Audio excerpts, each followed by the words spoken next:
RGTI Stock Analysis Thursday. Is it a buy or not? Watch this 1-minute video till the end to find out.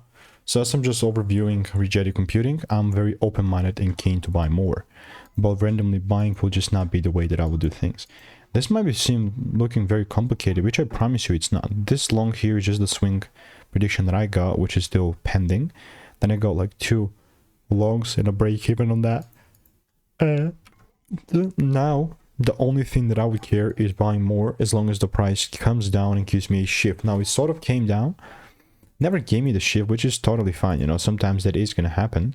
So the way that I'm observing this is that this is where I am.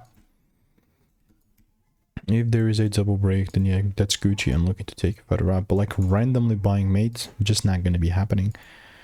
So all I'm doing in the meantime is I'm waiting for rules. And if you want my exact play, so you're finally able to hit those 10k months, absolutely risk-free, and just click the first link in the description. This is up to 10th of July. 1,200 people have already gotten it.